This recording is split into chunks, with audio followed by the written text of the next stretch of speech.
नमस्कार मंडळी. रीडिंग संबंधी वाचनासंबंधीचं रील चौथं.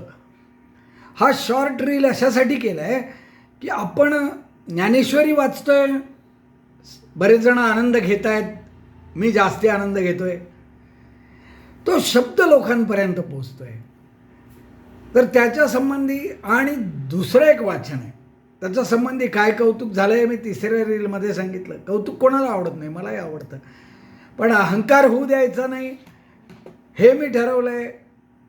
माऊली स्वतःच इतकं स्वतःला छोटं समजते तर मी अगदी जमिनीला सरपटतोय असं म्हणायला हरकत नाही. तर तो मुद्दा नाही आहे आत्ता. कौतुक झालं ते रील वेगळं. आत्ताचं रील अशासाठी आहे की आपण ज्ञानेश्वरी वाचतोय त्यासंबंधी आणि ह्याच्या संबंधी पण झालं, इंग्रजी वाचनासंबंधी पण. तर माझं असं म्हणणं आहे की जसं मी नवरे सर, चर्मे सर वगैरे उदाहरणं देऊन नावं घेऊन सांगितलं की त्यांनी फार कौतुक केलं, त्यात इंग्रजीचंही होतं. आणि नवरे सर हे स्वतः ग्रंथोत्तेजक सभेचे उपाध्यक्ष आहेत, त्यामुळे त्यांना ते विशेष आवडलं असेल की ह्या वाचनासंबंधी बोलतोय. तर इंग्रजी पण खूप आवडलं. आणि मला तुम्हाला एक विनंती करायची ती अशी आहे की इंग्रजी आहे म्हणून ते सोडून देऊ नका. इंग्रजी पुस्तकं आपल्या वाचनात आली आहेत, आली नाहीत असं नाही, पण आपण ते काही उपनिषद किंवा ज्ञानेश्वरीसारखं वाचन ठरवलं नव्हतं. खूप पानं आहेत हो, आणि खूप अवघड आहे, ते सोपं नाही. मी एक तर वाचतो ते 1885चं वगैरे वाचतो, 1802चं वाचतो. मग कशासाठी हे व्हिडिओज काढायला लागलायस? 2 झाले आमच्या कोल्हापुरी स्टाईलमध्ये म्हणजे. आणि मग कशाला काढायला लागलायस रे? तर त्याचं कारण आहे बघा की हे जे आहेत ना, तो जो कालावधी त्यांनी दिला आहे ना 1775, गोष्ट 2 शहरांची, टेल ऑफ 2 सिटीज. 1775चं वर्णन नाही. बरं, लिहिणारा माणूस चार्ल्स डिकन्स 1875 वाला, पुस्तक तेव्हा आलं, पण अभ्यास असतो ना. आता मला 100 वर्षापूर्वी काय होतं पुण्यामध्ये माहिती आहे ना, आहे की नाही? आणि खरं खरं माहिती आहे, कारण माझ्या वडिलांना आजोबांनी काय सांगितलं असेल, त्यांना पणजोबांनी सांगितलं असेल, म्हणजे मला जणू काही लाईव्ह गोष्टी माहिती आहेत असं म्हणा. 1926च्या आमच्या आजोबा त्यावेळेला नेवाशाला मेडिकल ऑफिसर होते, मग नंतर पुण्यामध्ये साखरेबुवाच्या मठामध्ये होते, म्हणजे ससूनला होते पण साखरेबुवा मठात काम करायचे. तर ते सांगतात ना, त्यांचं वय त्यावेळी 41 होतं, तर ते सांगायचे ते आमच्या आईला माहिती आहे. तर असं ते येतं, माहिती असतं काय होतं ते आपल्या पुण्यामध्ये. तसं त्याला ते लंडनमधलं माहिती होतं, फ्रान्समधलं माहिती होतं, त्यांनी ते सांगितलं. म्हणून ते खरं आहे, खरं असण्याकडे कल. मग काय खरं आहे हो? तर खरं ज्या वेळेला आपल्या देशामध्ये ते आक्रमण करून आले होते, आपल्या देशामध्ये, आपल्या देशाला ते साप नाग आणि गारुड्यांचा देश म्हणत होते, भिगे कंगाल म्हणत होते. अशा वेळेला त्यांच्याकडे काय स्थिती होती हे महत्वाचं आहे.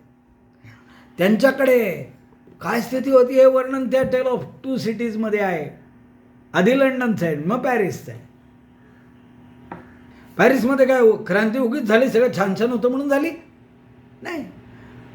लंडनमध्ये ॲक्च्युअली तशी क्रांती नाही झाली, पण काय परिस्थिती होती ते त्या पुस्तकात दिलं आहे. उलट डिकन्सचं म्हणणं आहे की इंग्लंडमध्ये जे काही अवस्था होती तिथे पण अशा अमेरिकन आणि फ्रान्समधल्या क्रांतिकारी गोष्टींचं लोण यायला हवं होतं, नाही तर आम्ही असेच पुरातन राहून गेलो. आणि त्यामुळे आम्ही राहूनही गेलो पुरातन. भले नंतर आर्थिक प्रगती झाली, मग झालं, त्यांनी सगळ्या जगावर राज्य केलं, पण त्यातून प्राप्त काय झालं? परत आज इंग्लंडची स्थिती टॉपला आहे का? नाही आहे.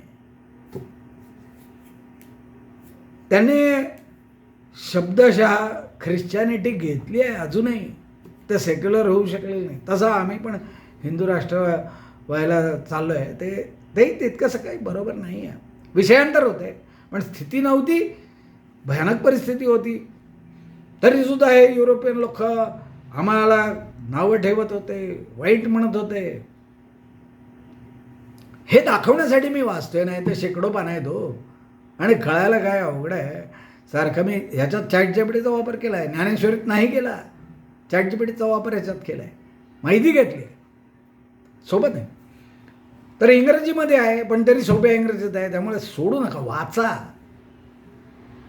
काय होते ते लोक कळू द्या सगळ्यांना. जगाला सांगणार आहे, आणि मी ते इंग्रजीत तेवढ्यासाठी केलं आहे की सगळ्या जगाला सांगणार आहे. माझे काही काही ग्रुप्स आहेत की जे जगापर्यंत पोचतात, जगाच्या वेगवेगळ्या भागात वेगवेगळ्या माणसांपर्यंत आपले विचार पोचतात. असे माझे ग्रुप्स आहेत.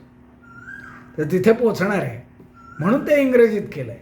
मग आता परत मराठीत करायचं आहे, एवढा मी काय ताकदवान माणूस नाही आहे, मला तेवढा वेळही नाही आहे. हे बघा, सारखी औषधं चालू आहेत बनवणं, सारखं चालू आहे, काम चालू आहे, काम सोडून नाही करत.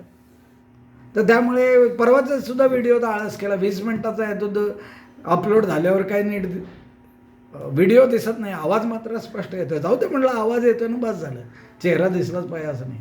तर म्हणजे तसं तेवढं नाही सगळं जमत. तर पुन्हा मराठीत करायला नाही होणार, तर इंग्रजीतच बघा, कळेल. आणि आपण थोडंसंच घेणार आहोत, सगळं नाही घेणार. ठीक आहे, धन्यवाद.